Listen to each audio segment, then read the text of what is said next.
할렐루야. 네, 우리 함께 말씀 나누겠습니다. 오늘 함께 나눌 말씀은 일상 속의 은혜를 간직하는 비결이라는 제목으로 함께 말씀 나누겠습니다. 현대 의학이 밝혀낸 바에 따르면 알츠하이머 치매를 유발하는 가장 강력하고 치명적인 원인 중 하나가 바로 아포지 단백 E4라고 불리는 특정 유전자가 있다고 합니다. 이 유전자를 부모로부터 물려받은 사람은 그렇지 않은 사람에 비해서 치매에 걸릴 확률이 무려 3배, 최고 15배에 이른다고 합니다. 이 치매 유전자가 무서운 이유는 사람의 DNA 세포 속에 수십 년간 조용히 숨어 산다는 것이죠. 그러다가 어느 순간 뇌세포에 나쁜 단백질 찌꺼기들이 쌓아 올리면서 서서히 뇌를 위축시킵니다.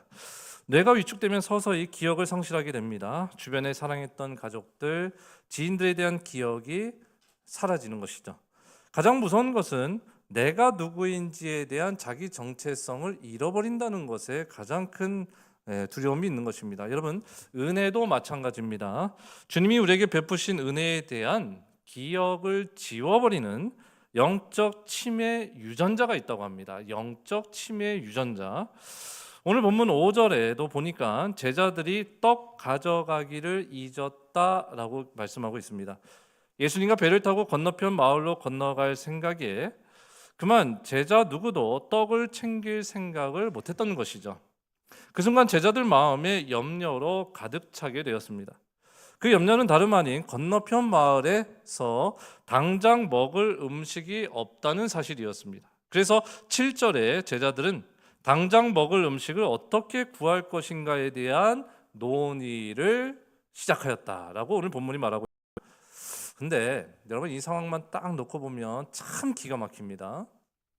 왜냐하면 불과 며칠 전에 예수님께서 보리떡 7개로 4,000명을 먹이시고 7광주를 남기신 기적, 이 놀라운 기적을 다름 아닌 이 제자들이 두 눈으로 똑똑히 목격하였기 때문에 오늘 본문에 기록되고 있는 이 상황이 너무나도 기가 막히는 것입니다. 제자들은 예수님의 손에서 수많은 떡이 떼어지는 것을 보았고 자기 손으로 직접 나누어 주기까지 했던 장본인들입니다. 그런데 당장 내 손에 떡이 없다는 사실을 알게 되었을 때 주님이 베푸셨던 그 과거의 은혜의 기억들을 까맣게 잊어버린 것입니다. 마치 치매에 걸린 것처럼 지금 자신들과 함께 계신 예수님이 주님이라는 사실과 우리는 주님이 기르시고 먹이시는 주님의 제자요 양이라는 사실을 까맣게 잊어버린 것입니다. 이때 예수님께서 떡 걱정에 빠진 제자들에게 그들의 영혼을 파괴하고 있는 치매 유전자의 진짜 이름이 무엇인지 가르쳐주고 계시죠. 오늘 보면 6절에 보니까 이렇게 말씀합니다.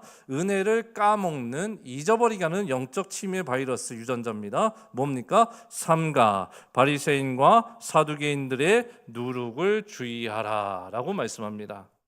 예수님이 경고하신 누룩이 바로 우리 영혼을 잠식하는 치명적인 영적 치매 유전자다라는 것입니다. 이 유전자가 우리 내면에서 부풀어 오르기 시작하면 십자가의 엄청난 은혜도 나를 향한 하나님의 신실하신 돌보심도 한순간에 다 까먹거나 서서히 잊어버린다라는 것입니다. 여러분, 오늘 이 시간 은혜를 갉아먹는 바리새인과 사두개인의 누룩이 무엇인지 우리 함께 살펴보고 주님과 온전히 동행하는 저와 여러분 되시기를 주님의 이름으로 축복합니다. 첫째, 바리새인의 누룩은 무엇입니까? 하나님의 은혜에 자꾸만 무언가를 더하는 율법주의가 바리새인의 누룩입니다. 예수님 이거 주의하라고 합니다. 너희 이거 주의해라. 이거 주의하지 않으면 내가 너희들에게 베푼 은혜, 구원의 은혜, 성령의 동행하는 은혜 다 까먹고 산다라고 말합니다. 바리새인들은 하나님의 말씀만으로는 부족하다고 생각했습니다. 그래서 그 위에 수많은 인간의 전통과 규칙, 종교적인 의무를 덕지 더했습니다. 구원받으려면 은혜만으로는 안 돼. 11조도 해야 하고 금식도 해야 되고 봉사도 이만큼 해야 해 라고 했어요. 쉬운 예로 이겁니다. 바리새인들이 기도할 때 어떻게 기도했죠? 예수님이 가르쳐 주신 기도는 간단합니다. 골방기도예요. 한번 따라해볼까? 골방기도. 골방기도가 뭡니까? 골방, 말 그대로 골방. 하나님과 나만이 있는 방. 하나님과 나만이 은밀하게 나누는 대화. 그게 기도라는 거예요. 예수님이 가르쳐준 기도. 그런데 바리새인들이 생각할 때 그거 안 돼. 그것만 가지고는 부족하지. 그렇게 기도하면 안 되지. 하나님이 응답하는 기도는 그게 아니라 좀 더 해야 돼. 좀 보태야 돼. 그게 아니고 바리새인들은 골방만으로 만족하지 못하고 어떻게 했습니까? 대로변에 나가서 길 모퉁이에 서서 사람들이 다 쳐다보는 곳에 나가서 일부러 큰 소리로 기도했다고 합니다. 그럼 무엇을 의미하는 것입니까? 하나님의 은혜로만 나는 만족할 수 없어라는 거예요. 그럼 뭐가 필요하다는 거예요? 더 뭐가 필요합니까? 사람들의 이목과 칭찬과 인정도 듣고 살아야 그게 신앙생활이지라고 믿었어요. 무슨 말입니까? 십자가 은혜의 충분성을 부정하는 얘기예요. 하나님의 은혜만으로는 만족하죠. 여러분, 저와 여러분은 하나님의 은혜로만 사는 사람들인 줄로 믿습니다. 우리가 생각할 때는 내가 이것도 열심히 하고 저것도 열심히 하고 여기 쫓아다니고 저기 쫓아다녀서 그래서 내가 하나님도 믿고 사람도 믿고 저것도 붙들고 이것도 붙드니까 내가 이 정도 그래도 먹고 사는 거야 라고 생각할 수 있지만 그게 아닙니다, 여러분.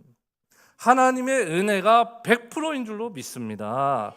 하나님의 은혜가 100%고 그 하나님의 은혜 100% 안에 사람과의 교제도 있고 사랑도 있고 도움도 있는 거. 할렐루야. 우리가 이 원리를 꼭 이해해야 돼요.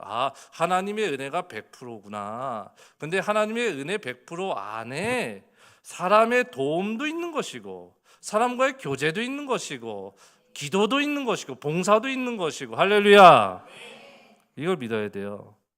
여러분, 만약에 우리가 이 바리새인의 누르기에 감염이 되면요, 이 유전자에 우리가 감염이 되면 어떻게 됩니까? 이런 신앙생활이 돼요. 하나님, 내가 이렇게 열심히 신앙생활했는데 왜 내 삶에는 떡이 없거나 왜 떡이 이거밖에 없습니까? 왜 나는 이거밖에 안 됩니까? 내가 한다고 했는데 열심히 했는데. 그게 바리새인의 누룩이에요. 예수님 말씀하십니다. 바리새인의 누룩을 주의해라. 그렇지 않으면 내가 너희들에게 주는 그 베푸는 은혜 다 까먹고 산다라는 거예요. 두 번째, 사두개인의 누룩이 뭡니까? 하나님의 말씀에서 능력을 빼버리는 세속주의가, 이게 바로 사두개인들의 누룩이에요. 여러분, 사두개인들의 특징이 있어요. 사두개인들은 그 당시에 부활을 믿지 않았어요. 저와 여러분은 부활을 믿는 사람들인 줄로 믿습니다. 사람들은 말합니다. 야, 뭐 다 끝이지. 이 세상 살다가 그냥 잘 먹고 잘 살면 돼. 그래서 지금이 중요한 거야. 지금 잘 먹고 잘 살고 70년 80년 살다가 잘 죽으면 끝이야. 끝. 없어. 그 뒤는 없는 거야. 사람들 말합니다. 그렇지 않죠. 그래서 사두개인들이 똑같았어요. 사두개인들은 성도의 부활을 믿지 않았어요.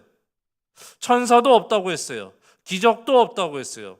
여러분, 한번 생각해. 우리 신앙생활이 기적도 없어요. 하나님의 도우심도 없어요. 여러분, 천사도 없어. 부활도 없어. 그러면 여러분, 우리는 도대체 뭡니까? 사두개인들은 하나님의 말씀에서 자기 이성으로 이해되지 않는 초자연적인 부분들을 다 빼버렸어요. 다 빼버렸어요. 그러니까 이성적으로 이해되어지고 이성적으로 판단되어지는 것들만 믿었어요. 여러분, 오늘 한국교회 성도들이 이렇지 않습니까? 아무리 신앙생활 20년 30년 해도요, 정말 내가 내 머리로 이해되지 않는 부분은 믿지를 않으려고 해요. 근데 분명한 사실은 뭐냐면 내 힘으로 해결할 수 없었던 문제고 내 힘으로 해결한 문제가 아니에요. 그런데 그 원인을 하나님에게서 찾으려고 하지 않고 계속해서 무언가에서 찾으려고 해요. 사람이 되었든 물질이 되었든 어떤 환경에서 그 원인을 끝까지 추적해서 거기서 기어코 그걸 찾으려고 해요. 그래서 기적적으로 해결된 문제에 대해서 뭐라고 말합니까? 야, 그래도 요즘 의료 기술이 좋아졌어. 저 사람이 날 그래도 좀 이해해주고 나를 위로해줘서 그래서 내가 버틸 수 있었다. 그게 그렇게 말하죠. 여러분, 우리가 말은 그렇게 하지만 그렇지 않습니다. 하나님께서 기적을 베푸셔서, 하나님 우리에게 은혜를 베푸셔서 우리를 도우셔서 질병이 낫는 것입니다. 하나님이 도우셔야 물질 문제가 해결되는 것입니다. 결론은 이렇게 생각할 수 있어요. 저 사람이 날 도와줘서 이 물질의 이 급한 금전의 문제가 해결됐을 수 있어요. 근데 중요한 사실은 무엇입니까? 그 사람의 마음, 나를 도와주고 싶어했던 그 마음을 누가 넣어준 것입니까? 하나님이 넣어주신 거예요. 우린 그렇게 이해하고 살아야 돼요. 근데 사두개인들은 그런 부분을 싹 빼버리고 사는 거예요. 그럼 어떻게 됩니까? 여러분, 하나님은요, 교회 안에만 계시는 분이 되는 거예요. 우리가 세상에 나아가서는 내 판단과 내 이성을 쫓아 살아요. 근데 교회 안에 와서는 하나님을 믿어요. 여러분, 그거는 아니라는 거예요. 하나님은 예수님 말씀하십니다. 그것을 주의하라는 거예요. 여러분, 하나님은 교회 안에도 계시고 교회 밖에도 계시고, 할렐루야, 집에도 계시고 직장에도 계시고 늘 우리와 함께 하시는 하나님인 줄로 믿습니다. 결론은 무엇입니까? 예수님께서 바리새인과 사두개인들의 누룩을 주의하라. 그 말은 뭡니까? 바리새인과 사두개인들은 하나님이 베푸신 은혜를 새까맣게 까먹고 사는 사람들이다라는 말입니다. 여러분, 그럼 우리가 일상 속에 늘 은혜를 잊어버리지 않기 위해서 어떻게 해야 될까요? 오늘 본문을 통해서 우리가 간단하게 세 가지 한번 살펴보기 원합니다. 잘 기억하시고 이번 한 주간 우리가 은혜 가운데 머물기를 원합니다. 첫째, 은혜를 뭉뚱그리지 말고 구체적으로 세어보아야 한다라는 것입니다. 오늘 본문 9절 10절입니다. 우리 한번 같이 읽어볼까요? 시작. 너희가 아직도 깨닫지 못하느냐? 떡 5개로 5,000명을 먹이고 주은 것이 몇 바구니며 떡 7개로 4,000명을 먹이고 주은 것이 몇 광줄이었는지를 기억하지 못하느냐. 아멘. 예수님 여러분 분명히 말씀하십니다. 잘 보십시오. 예수님은 정확한 수치를 언급하십니다. 떡 5개로 5,000명을 먹였다. 떡 7개로 4,000명을 먹였다. 기적을 뭉뚱그려서 설명하지 않으세요. 예수님이 베푸셨던 기적에 대해서 뭉뚱그려서, 야, 지난 과거에 지난날 내가 그렇게 했었지, 기적 베풀었지, 그게 아니에요. 예수님께서는 정확한 수치를 갖다 대세요. 야, 그때 그냥 배부르게 먹었지, 좋았지, 이게 아니에요. 떡 5개로 5,000명, 남은 것이 12바구니, 떡 7개로 4,000명 먹고 남은 것이 7광줄이었다라고 말씀합니다. 정확한 수치를 떠오르게 하신다라는 것이에요. 여러분, 우리의 기억이 흐릿하면 믿음도 흐려집니다. 우리는 늘 이렇게 신앙생활하죠. 하나님 좋으신 분이죠. 하나님은 원래 그런 분이에요. 하나님은 좋은 분이죠. 뭉뚱그립니다. 하나님은 여러분, 우리 자신에게 물어봐야 됩니다. 우리 자신에게 내가 하나님은 좋으신 분이야 라고 믿는다면 왜 그렇게 믿으십니까? 하나님께서 지난 과거에 여러분에게 정확하게 어떻게 도우셨습니까? 어떻게 살려주셨습니까? 몇 년, 몇 월, 며칠에, 몇 시에 하나님께서 나에게 베푸신 은혜가 무엇입니까? 지난날 정말 어려웠던 재정 문제를 어떻게 해결해 주셨습니까? 아팠던 자녀의 병이 어떻게 정확하게 어떻게 나왔습니까? 여러분 기억하십니까? 우린 다 잊어버리고 살아요. 그러니까 당장에 나타난 문제를 가지고 지난날 하나님께서 나에게 베푸신 은혜를 싹 까먹고 하나님이 존재하지도 않는 것처럼 살아간다는 거예요. 그렇지 않습니다. 예수님 말씀하십니다. 지난 5병이여 기적, 7병이여 기적, 정확한 수치를 들이대면서 하나님이 베푸신 은혜를 기억나게 하신다라는 것입니다. 여러분, 하나님의 은혜를 꼭 기억하고 사시길 바랍니다. 두 번째, 내 삶에 남겨진 광주리를 확인해 보시길 바랍니다. 오늘 보면 9절 10절 다시 한번 보겠습니다. 너희가 아직도 깨닫지 못하느냐? 떡 5개로 5,000명을 먹이고 준 것이, 여기 보세요. 자, 뭐겠어요? 기적은 베풀었다 이거예요. 자, 기적 베풀고 딱 끝난 게 아니라 기적 베풀고 나서 기적에 대한 증거가 남아 있었지 않냐? 거기에 보니까 몇 바구니 남았었냐? 떡 7개로 4,000명을 먹이고 준 것이 몇 광줄이 남았었냐라고 물으십니다. 여러분, 이 시간 주님께서 우리에게 물어보십니다. 지난날 내가 너에게 구원의 은혜를 베풀었고, 그리고 지난 한 주간도 매일매일 매 순간 내가 너와 함께하였고 너를 먹이고 입히고 돌보아 주었다. 네가 그것을 기억하고 있느냐 물으십니다. 여러분 기억하십니까? 기억하시니까 여러분 이 시간 나올 때에 하나님 앞에 감사의 예물로 또 감사의 마음으로 하나님께 올려드리는 것입니다. 여러분, 기적은 끝납니다. 맞습니다. 기적은 일순간이에요. 기적은 짠 하고 끝나요. 문제가 해결이 돼요. 질병이 나아요. 물질의 문제가 해결해 주세요. 근데 중요한 거는 그걸로 끝나는 게 아니라 반드시 증거가 남아있게 되어 있는 거예요. 제자들은 지금 떡이 없다고 불평하지만 증거가 남아있죠. 먹을 떡이 없어요, 주님. 그런데 기적을 베푸신 증거가 있잖아요. 그 증거가 뭡니까? 아직 너희가 살아남아있지 않느냐. 여러분, 우리가 매일매일 불평하고 원망할 때가 있습니다. 이것도 부족하고 저것도 부족하고 여기도 아프고 저기도 아프고 문제는 매일 이렇습니다. 근데 중요한 사실은 무엇입니까? 어제나 오늘이나 지금도 여전히 우리는 하나님의 자녀인 줄로 믿습니다. 어떤 분은 그래, 먹을 게 없어요. 왜 먹을 게 없어요? 먹을 게 없어도 그 어려운 가운데서도 하나님께서 일용할 양식을 주신 줄로 믿습니다. 그 증거가 무엇입니까? 안 죽었잖아요. 지금 안 굶어 죽었잖아요. 할렐루야. 제가 말씀 주면서 그 생각이 나더라니까요. 매일 부족합니다. 하나님 부족합니다. 그래서 제 스스로도 과연 이걸 넘어갈 수 있을까? 이 문제를 넘어갈 수 있을까? 하지만 지나고 보면 증거가 있잖아요. 다 넘어왔잖아요. 지금 살아 있잖아요. 지금 밥 먹고 있잖아요. 지금 가족과 함께 있잖아요. 할렐루야. 여러분 믿으십니까? 여러분, 우리가 너무 이 증거를 당연하게 생각할 때가 있습니다. 그렇지 않습니다. 저는 어제도 생각하면서 참 그 생각이 많이 들었어요. 뭐 구체적으로 어떤 생각이 나는 게 아니고 그냥 문득 그 생각이 들어요. 그냥 감사하다. 하나님께서 정말 오늘까지 나를 인도해 주신 것이 늘 생각이 나요. 내가 어떻게 이 자리까지 왔지? 내 자신을 생각해 보면은 참 부족하고 연약하고 죄덩어리인데, 그래도 이 부족한 나 같은 사람을 하나님께서 오늘까지 이렇게 인도하셨네. 그냥 감사하다. 할렐루야. 예. 세 번째, 여러분, 과거의 은혜로 현재의 문제를 해석해야 일상 속의 은혜를 간직할 수가 있습니다. 오늘 본문 12절입니다. 12절 같이 읽어볼까요? 시작. 그제서야 제자들이 떡에 누르기 아니요 바리새인과 사두개인들의 교훈을 삼가라고 말씀하신 줄을 깨달으니라. 아멘. 12절에 보니까 그제서야라고 합니다. 한번 따라해볼까요? 그제서야. 여러분, 오늘에서야 깨달을 수 있는 것도 은혜인 줄로 믿습니다. 오늘 깨달아도 괜찮아요. 오늘 깨달아도. 제자들은 그제서야 깨달았다고 합니다. 단순히 과거의 사실을 기억하는 것을 넘어서 그 사건의 의미를 현재의 문제에 적용해서 이해하기 시작했다는 거예요. C.S. 루이스의 스크루테이프의 편지라는 책이 있습니다. 거기에 악마의 전략이라는 파트가 있는데요.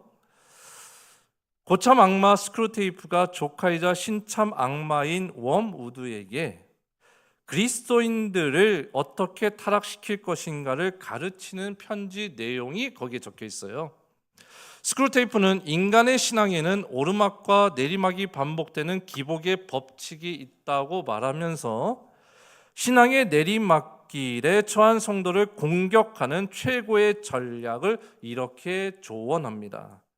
성도들이 영적으로 메말라 있을 때 과거에 그가 경험했던 하나님의 은혜와 기쁨이 영원히 돌아오지 않을 환상이었다고 믿게 만들어라.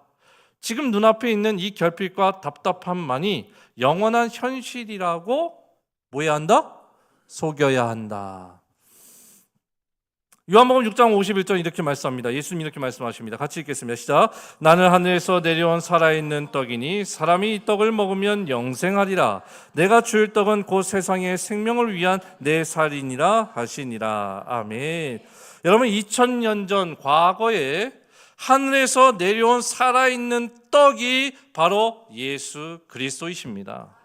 그 예수 그리스도께서 십자가에서 죽으시고 사흘 만에 부활하심으로 우리에게 영생을 주신 표적이 있습니다. 그게 오늘 본문에 말하는 요나의 표적입니다. 로마서 8장 32절은 이렇게 말씀합니다. 같이 읽겠습니다. 시작. 자기 아들을 아끼지 아니하시고 우리 모든 사람을 위하여 내주시니가 어찌 그 아들과 함께 모든 것을 우리에게 주시지 아니하겠느냐. 아멘. 제가 지금 방금 전에 두 개의 성경 구절을 띄워드리고 함께 읽었습니다. 요한복음 6장 51절은 과거의 사건입니다. 과거에 하나님께서 우리에게 베푸신 영생을 주신 기적의 표적인 줄로 믿습니다. 그러면 그 2000년 전 사건이 지금 우리의 현실의 문제와 무슨 상관관계가 있습니까? 무슨 상관관계가 있습니까? 로마서 8장 32절이 관계가 있다는 것입니다. 지금 그 2000년 전의 과거의 사건이 지금 우리 삶 가운데 무슨 의미가 있습니까? 자기 아들을 아끼지 아니하시고 우리 모든 사람을 위하여 내주신 이가 하나님이 지금 오늘날 우리에게 모든 것을 주시지 아니하겠느냐는 것입니다. 여러분, 현재의 문제를 과거에 하나님이 우리에게 베푸신 은혜로 해석하시기 바랍니다. 따라해볼까요? 문제는 은혜로 해석해야 합니다. 그래야 이해가 됩니다. 할렐루야. 그래서 여러분, 현재의 문제 속에 함께 하시는 주님을 바라보는 은혜가 있기를 주님으로 축복합니다. 함께 찬양하겠습니다. 말씀을 생각하면서 우리 함께 은혜 함께 찬양하겠습니다.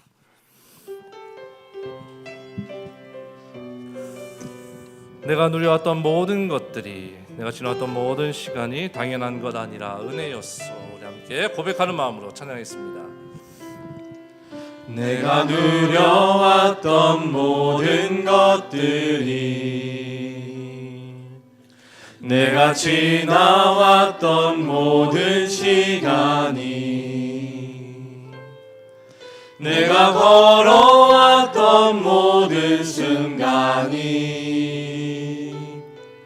당연한 것 아니라 은혜였소. 아침 해가 뜨고 저녁에 노을, 봄의 꽃향기와 가을의 열매, 변하는 계절의 모든 순간이 당연한 건 아니라 은혜였소. 모든 것이 은혜,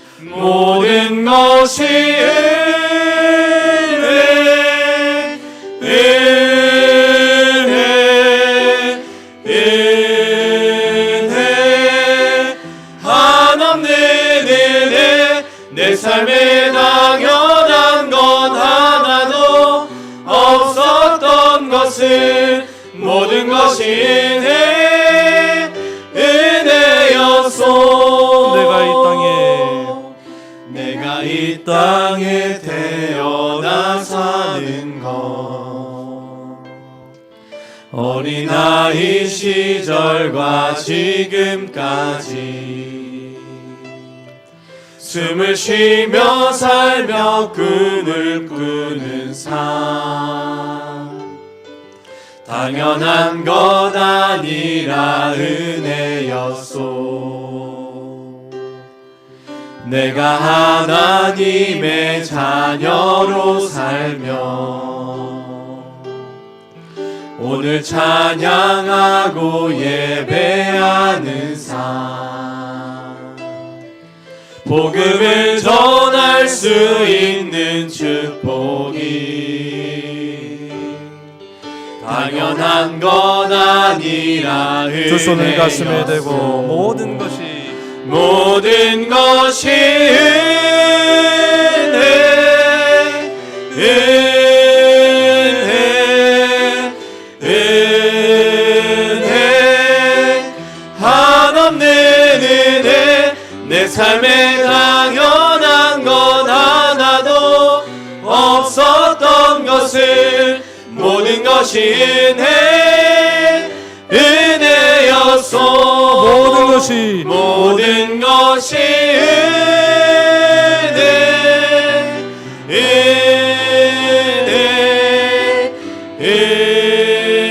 은혜, 한없는 은혜. 내 삶에 당연한 것 하나도 없었던 것을 모든 것이 은혜였소. 기도하겠습니다. 주님, 감사합니다.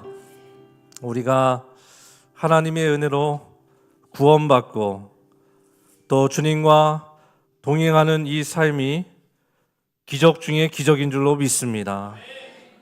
우리는 심판받아, 죄 때문에 심판받아서 지옥에 떨어질 수밖에 없었던 죄인들이었습니다. 우리 스스로 구원할 수 없었던 죄인들이었습니다.